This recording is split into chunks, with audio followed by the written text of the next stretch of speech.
আসসালামু আলাইকুম। জীবনে রাশেদ নামের যতগুলো লোক আমি চিনি, যতজন লোকের সাথে আমার পরিচয় হয়েছে, এই লোকগুলা দুই ক্যাটাগরি। রাশেদ হলো হয় অতি ভালো রাশেদ, আর হলো অতি খারাপ রাশেদ। মাঝামাঝি কোনো রাশেদ পাইনি, সত্যি কথা। মানে অতি ভালো যারা, এরা নিজের ভালোটাও বুঝে না। আর যারা মানে খারাপের খারাপ, এরা এত জনম খারাপ রাশেদ। মানে উঠতে বসতে, ওই যে বলি না যে আমার কিছু বন্ধু ছিল যারা বলে যে একটা মানুষ সোজা রাস্তা দিয়ে হাইটা যাবো, দেখলে আমার অস্বস্তি লাগে, মনে হয় একটা ল্যাং দিয়ে ফালায় দিই, প্রাচার খেয়ে যাক, এই টাইপের রাশেদ। এখন যে রাশেদের আলাপটা করব, সেই রাশেদের আলাপটা হচ্ছে রাশেদ প্রধান। আপনি বলেন তো দেখি, আপনার কিছু লোকজন আছে সামান্য, তারেক রহমান তো বাংলাদেশে, তারেক রহমান, তারেক রহমানের কোটি কোটি ফলোয়ার, কোটি কোটি লোক তারেক রহমানের কথার উপরে জান দিয়ে দেয়, এরকম লোকও আছে। আবার বেগম খালেদা জিয়ার ছেলে সেই হিসাবে জান দিয়ে দেয়, এরকম বহুত লোক বাংলাদেশ ভর্তি। তারেক রহমানের হাজার ভাগের এক ভাগও নয়, এরকম লোকজন ফলোয়ার আছে। ওই লোকরে আপনি বলে বসলেন যে সে হচ্ছে গিয়ে আপনার কুলাঙ্গার। অল্প অল্প কিছু আপনার ফলোয়ারওয়ালা মানুষকে বললেন, ওই অল্প কিছু ফলোয়ারওয়ালা মানুষের সেই ফলোয়াররা বসে থাকবে, মানে চায়া চায়া শুনবে, হাততালি দিবে, হ্যাঁ রাশেদ ভাই আপনি ঠিক বলেছেন, ঠিক বলেছেন, আপনার সঙ্গে আছি।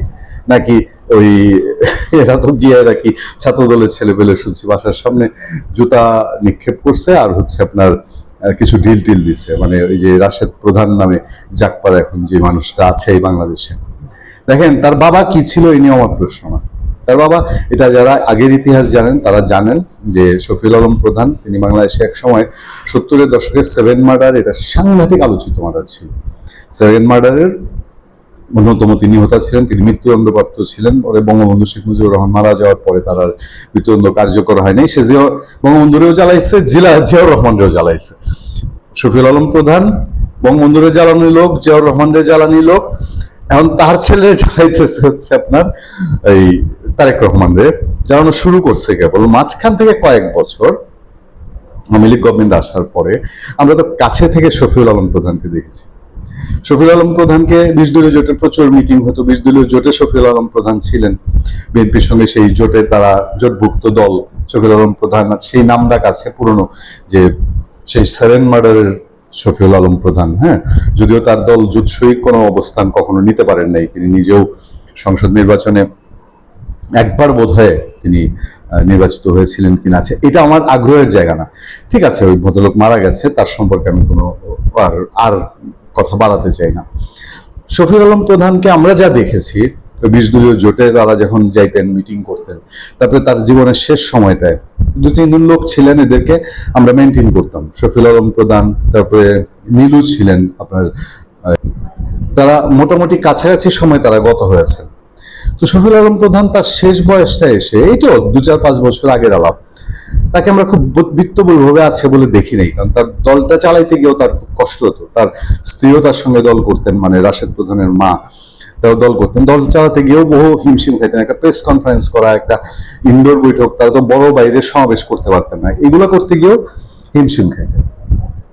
এই যে রাশেদ প্রধান, তাকে যা দেখা যাচ্ছে, এই যে ছাত্র দলের ছেলে পেলে তার বাসায় গেল, তো রাশেদ প্রধান একটা শব্দ বইলা আপনারা দেখছেন। আচ্ছা, আমরা আরো কয়েক সেকেন্ড ভিডিওটা শুনি।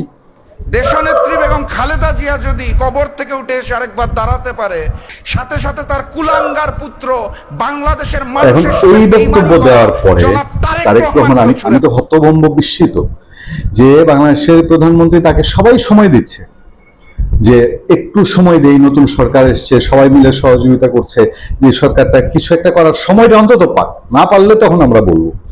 সেই সময় এখনই রাশেদ প্রধান তার টাইনা নামায় ফেলতেছে, এখনই বিপ্লব করে ফেলতেছে, এখনই আন্দোলনের ডাক দিয়ে ফেলতেছে, এখনই সেগুলি খেয়ে মরে যাচ্ছে, এরকম একটা সিচুয়েশন। এই শব্দ যখন ব্যবহার করলো তারেক রহমানকে নিয়ে, ছাত্র দলের ছেলে পেলে তার বাসার সামনে গেল। এবার আপনি দ্বিতীয় অধ্যায়টা বলেন। এই রাশেদ প্রধানের পিএস, সে একদম ভিডিওতে দেখা যাচ্ছে গিয়ে একটা ইট নিল, নিয়ে এসে দৌড়ায় এসে একজন মাথায় মারতে নিল। এখন আপনার মাস্টারের মাথায় একজন আস্ত এরকম একটা ইট নিয়ে মারতে যাবে, আপনার মাথাটা বাড়াইয়া দিবেন যে বাবা মার, আমি জুতা মারতে আসছি, আমার ইট মার? নাকি তখন আপনি আপনি সেটা প্রতিহত করবেন, এবং প্রতিহতটা করতে গিয়ে তার সাথে আপনি ধস্তাধস্তি হবে হয়েছে। এবং এরপরে দেখলাম যে এই রাশেদ প্রধান এখন নাকি 3 থেকে 4 জন বডিগার্ড নিয়ে চলাফেরা করে। আমার প্রশ্নটা এই জায়গাটাতেই, এই যে রাশেদ প্রধানের বাবার ওই নাম ছিল 7 মার্ডারের আসামি হিসেবে, সেই নামই তো মূলত জাকপার প্রধান হিসেবে, আর বেগম খালেদা জিয়ার সঙ্গে মিটিং করতেন, জোট বাড়ানোর জন্য 20 দলীয় জোট নেওয়া হয়েছিল তাদেরকে।